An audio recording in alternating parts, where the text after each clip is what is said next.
आपले प्रेम मिळवण्यासाठी तरुणाने जे कृत्य केले ते ऐकून आपला थरका फोडेल. या तरुणाचे नाव आहे वैभव गरगुळे, वय वर्ष 24 आणि 21 वर्षीय वैष्णवी बाबर. हे दोघेही नवी मुंबईतील कळंबोली येथे राहतात. हे दोघेही एकाच एरियामध्ये राहत असल्यामुळे त्यांच्यामध्ये प्रेम संबंध वाढले आणि काही दिवसांनी यांनी लग्न करायचे ठरवले. मात्र यांच्या लग्नाला वैष्णवीच्या घरच्यांचा विरोध होता आणि वैष्णवीने वैभवला पुन्हा भेटू नये अशी वैष्णवीला ताकीद दिली होती. त्यामुळे वैष्णवी वैभवला भेटण्यापासून टाळाटाळ करत होती. ही गोष्ट वैभवच्या लक्षात आली. मग त्याने वैष्णवीला एकदाच भेटण्याचे सांगितले. त्यानंतर तो पुन्हा कधी भेटणार नाही असे बोलला. त्यासाठी ते खारघर येथील डोंगराच्या निर्जन स्थळी गेले.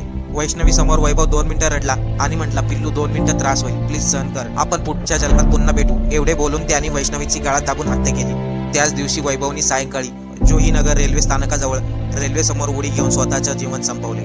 त्याच्या खिशामध्ये एक चिठ्ठी भेटली. त्या चिठ्ठीमध्ये लिहिले होते, मी वैष्णवीला अशा अशा ठिकाणी मारून टाकले आहे. याच्यामध्ये कोणाची चुकी नाही.